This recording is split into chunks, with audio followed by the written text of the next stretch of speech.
Well, here we are at the Old Star pub in Westminster. We're here for the book launch of the Discerning Tourist Guide to the End of the World, written by Dr Lee Rotherham. I gather it's quite busy in there actually, so I'm going to pop in and see what I can find.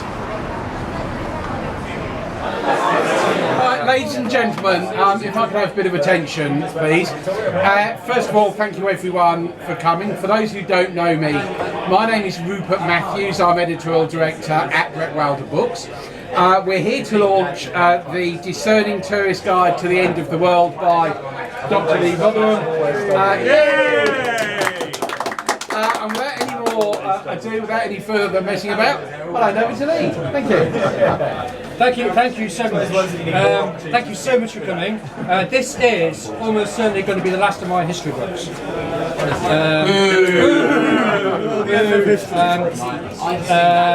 They've been a huge amount of fun to write, and I've had a great time writing them. And I want to say a big thanks to Brett Wilder, the team of Brett Wilder, for allowing this to happen, because they simply wouldn't have happened. It's all your fault. It's all your fault.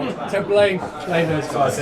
The reason why we chose this venue, there's a clue on the book cover, because it's a book about the end of the world and perceptions of the end of the world through time, including science, including pseudoscience, including faith, hope, and occasionally a little bit of charity or lack of charity as people panic. But the reason why we chose this location is because, as the name of the pub itself, the Old Star, is sort of evocative of the end of things in the solar system. Also, we're near a cathedral, so if you're in need of some last-minute salvation, you know exactly where to peg. We're near to the Houses of Parliament, which in all good movies gets blown up very dramatically. Fantastic. I'm not recommending that, by the way.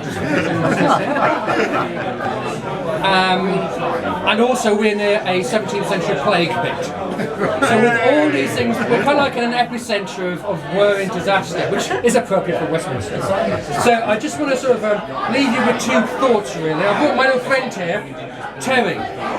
Terry is a trilobite. Is that Terry? Yes, mass extinctions can be a pain. Basically, I just want two points really. It's easy to have a bit of a laugh and to enjoy some of the absurdities of chaos and destruction which we see on cinema.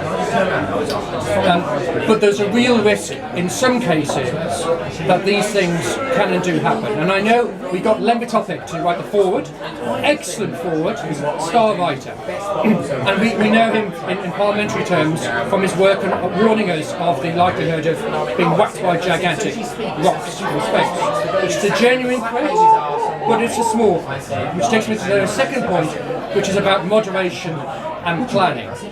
Because we live in a world where great disasters do befall us. It's only 100 years ago since the massive outbreak of Spanish flu, which killed millions.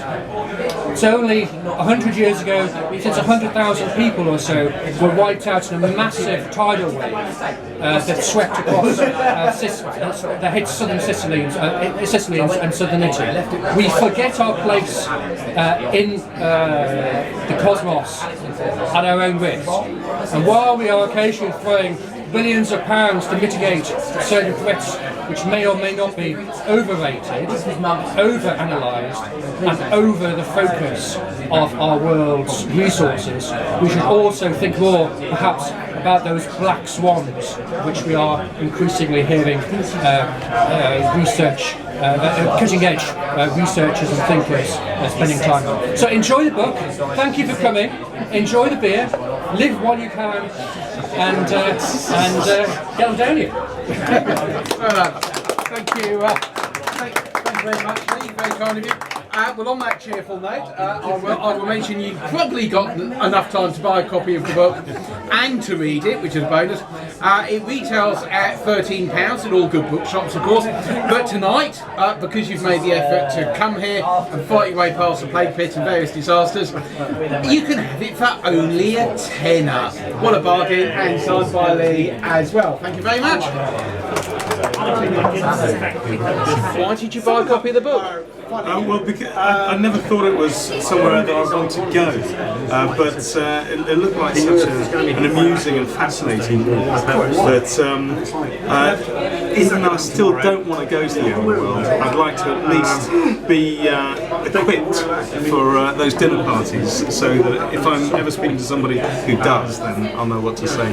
And I'm fascinated by the Aztec theories about the end of the world. I remember about 10 years ago there was a time when people were saying we're coming to the Aztec end of the world next year and it's all going to come crashing down, and then we'll pass without a bat of an eyelid. So it's things like that I'm looking forward to reading. Excellent, thank you very much.